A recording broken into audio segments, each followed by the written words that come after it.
अस्सलाम वालेकुम नाज़रीन। सिर्फ़ तफ़सीलात बताने के लिए मैं आपसे बात कर रहा हूँ और बड़ी हिम्मत जोड़ के मुझे आपसे पहली मर्तबा यानी मुझे कभी भी इतना मुश्किल नहीं हुआ बात करना इस कैमरे को देखकर। ये मुश्किल है काफ़ी और जो तफ़सीलात हैं वो मैं आपके साथ शेयर कर देता हूँ जो अब तक की हैं, क्योंकि बेशुमार लोग कह रहे हैं कि हमें बताएँ। इस वक्त मेरा 4 मुख्तलिफ़ लोगों से रब्ता है और उनमें से 3 लोग अरशद भाई की डेड बॉडी के करीब मौजूद हैं। वहीं पे जिस जगह ये वक़ूआ हुआ है उससे लगभग कोई 70 से 80 किलोमीटर दूर वो एरिया मुर्दा खाना है, जहाँ पे अरशद शरीफ भाई को पहुँचाया गया और वहाँ पे इस वक्त जब मैं ये रिकॉर्डिंग कर रहा हूँ तो पोस्टमार्टम हो रहा है उनका। और मुझे मेरे दोस्त ने बताया है कि पोस्टमार्टम में लगभग 2 घंटे 1.5 घंटा इतना टाइम लगेगा और उसके बाद वो बाकी कार्रवाई के बाद बॉडी हमारे हवाले करेंगे। मैंने उनसे गुजारिश की है कि आप जो हमारा इस्लामी तरीक़ाकार है उसके मुताबिक आप बंदोबस्त करें, क्योंकि बॉडी को बॉक्स में शिफ्ट किया जाएगा और उससे पहले कुछ अद्वियात हैं वो इस्तेमाल की जाती हैं और वो बॉक्स फिर नहीं खोला जाता। तो मैंने उनसे कहा कि मुकम्मल जो इस्लामी आदाब हैं, जो तरीक़ाकार है उसके मुताबिक गुस्ल देने के बाद आप उन तमाम चीज़ों का ख्याल रखिए। तो जो दोस्त वहाँ मौजूद हैं उन्होंने वादा किया है कि वो हमारी कमी वहाँ नहीं होने देंगे। और इंसिडेंट के बारे में मैं आपको बता देता हूँ, ये कल रात का इंसिडेंट था। उनकी पुलिस ने ये क्लेम किया है कि उन्होंने एक्चुअली पहचाना नहीं, गलती से गलत लोगों के साथ मुठभेड़ हुई है और गोली चली और उसमें मकामी जो सहाफ़ी हैं वो ये कह रहे हैं कि 9 गोलियाँ उन्होंने चलाई हैं, एक टायर को भी लगी है और मुख्तलिफ़ गाड़ी के एरिया से हिट हुई हैं और एक गोली जो है वो अरशद भाई के जो सर में लगी है वो काज़ ऑफ डेथ बताई जा रही है, उसकी वजह से वो शहीद हो गए। पाकिस्तान में सुबह से लोग मुख्तलिफ़ बातें कर रहे हैं, कोई कुछ कह रहा है, कोई कुछ कह रहा है। मेरे ख़्याल में अरशद भाई की डेड बॉडी को आने दें, उनको शायान शान तरीके से हम दफन कर लें, सपुर्दे खाक कर लें, तो उसके बाद फिर बाकी चीज़ों पे बात करेंगे। सवालात तो हमारे दिमाग में बहुत हैं। कीनिया क्यों उनको जाना पड़ा, यूएई से क्यों उनको भागना पड़ा, पाकिस्तान से क्यों उनको छोड़कर जाना पड़ा, ये सारे सवालात हमारे दिमाग में। हमें पता है, एक एक बंदे को जानते हैं जिसने उनका जीना हराम किया हुआ था।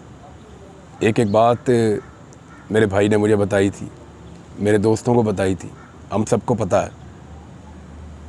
इसके ऊपर कोई भी सियासत ना करे, ये सीधा सीधा एक जुल्म है जो इस मुल्क में हुआ है और उसको भेड़ियों तक पहुंचाया गया है। अब उन्होंने क्यों मारा है, इसके ऊपर कीनिया में क्या इंक्वायरी होगी। पाकिस्तान में साना मॉडल टाउन आज तक साबित नहीं हो पा रहा, कीनिया में अरशद शरीफ का कत्ल साबित होगा। कीनिया की पुलिस के बारे में ज़रा कीनिया के सहाफ़ियों की राय लेकर देख लें, कीनिया की पुलिस के बारे में ज़रा कीनिया के लोगों की राय लेकर देख लें, तो सब लोग अपनी अपनी बात करेंगे। जो लोग यहाँ इस्लामाबाद पुलिस की रिपोर्टें कहते हैं जी बड़ी शानदार हैं, वो अब कीनिया की पुलिस की रिपोर्टें जारी कर रहे हैं। हमारे दिल पहले ज़ख्मी हैं, उसके ऊपर और घाव लगा रहे हैं।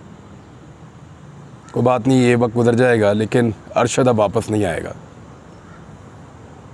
मैं सिर्फ़ आपको ये कहना चाहता हूँ और इतनी सी बात कहना चाहता हूँ कि हम अरशद शरीफ को डिज़र्व नहीं करते थे। हम 22 करोड़ लोगों में इतनी जुर्रत नहीं थी कि एक सच बोलने वाले आदमी को अपने मुल्क में संभाल लेते। 22 करोड़ के लिए बोलने वाला 22 करोड़ लोगों ने अकेला छोड़ दिया था। उनके रहमो करम के ऊपर जिन्होंने उसके लिए पाकिस्तान की ज़मीन तंग कर दी। हम सबसे बेहतर था, हम सबसे बहादुर था, हम सबसे अच्छा इंसान था, हम सबसे बड़ा आदमी था और हम लोगों ने उसकी कदर नहीं की।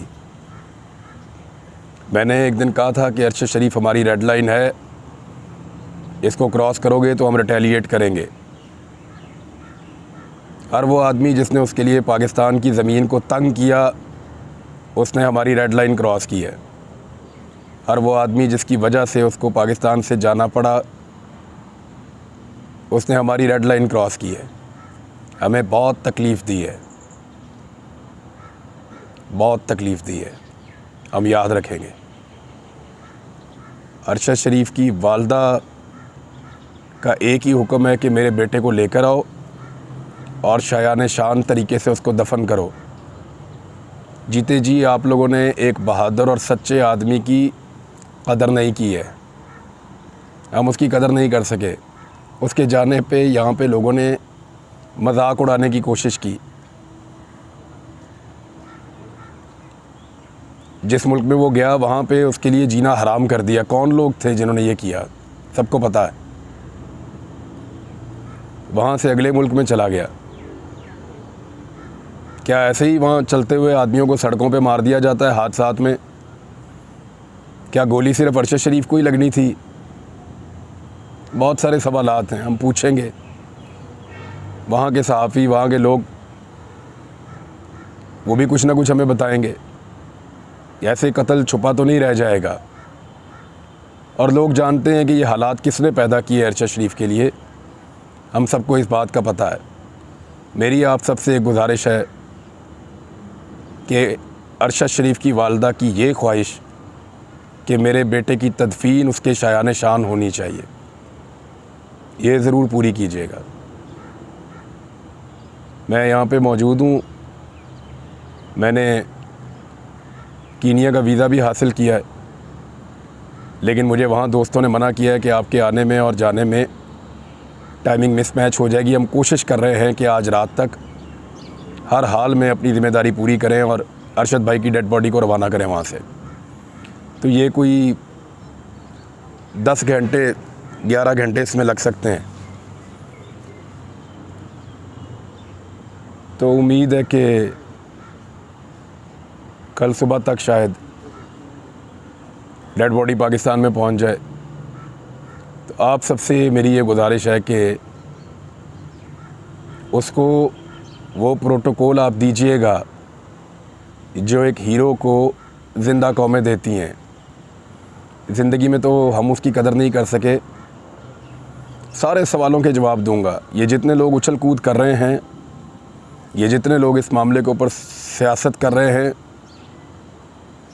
ये जितने लोग इस वक्त हमारे दिलों को छन्नी कर रहे हैं, इन सबको जवाब देंगे, बताएंगे इन सबको। ये भी बताएंगे वो कौन था जिसकी वजह से ये सब कुछ हो रहा है। लेकिन अभी आप सबसे गुजारिश है कि जब अरशद पाकिस्तान पहुँचे तो जब वो पाकिस्तान को छोड़ रहा था तो वो अकेला महसूस कर रहा था, तन्हा महसूस कर रहा था, कमज़ोर। उन ताकतवर लोगों के सामने चट्टान की तरह वो खड़ा रहा, लेकिन अकेला था। जब वो वापस आए तो उसको अकेला नहीं लगना चाहिए। हम सब जाएंगे और आप सबकी राह देखेंगे। अरशद को आखिरी आरामगाह तक हम सबको मिलकर लेकर जाना है। अब उसको अकेला नहीं छोड़ना। बहुत शुक्रिया।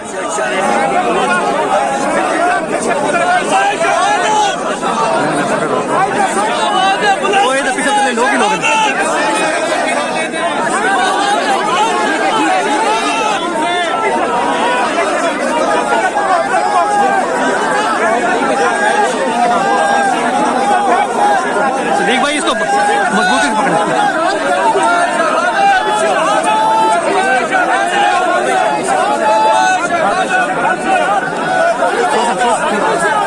ऊपर कीजिएगा, नजर आ गया, मुझे नजर नहीं आ रहा, स्क्रीन नजर नहीं आ रहा।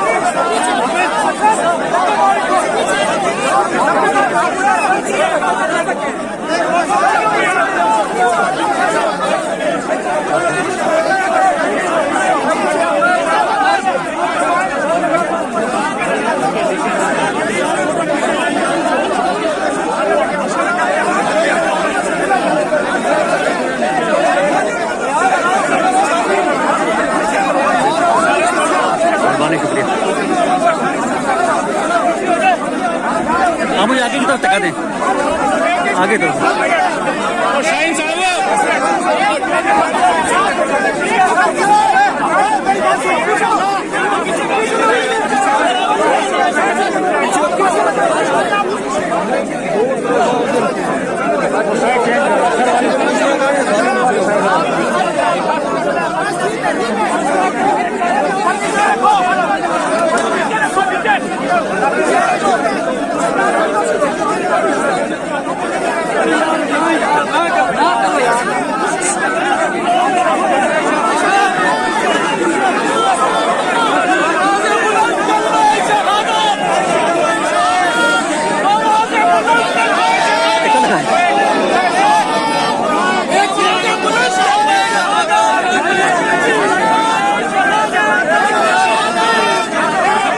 यार ये पीछे मैं बिल्कुल लंबा हुआ है।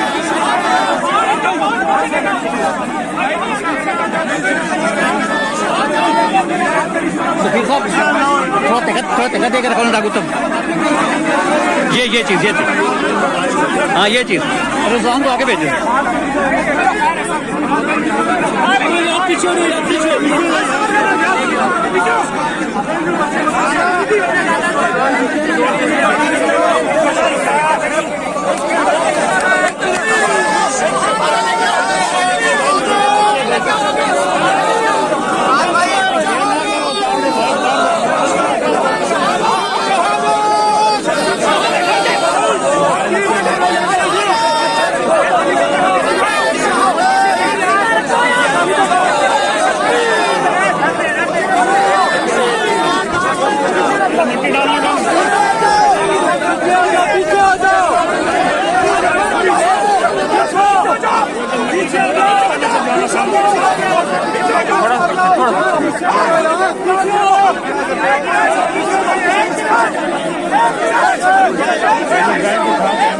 थोड़ा सा पीछे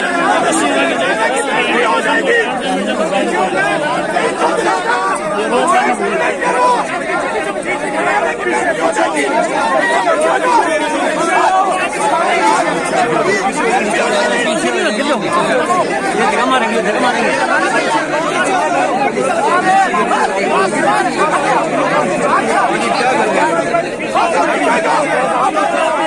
आप थोड़ा पीछे होना यार, आप पीछे होना, पीछे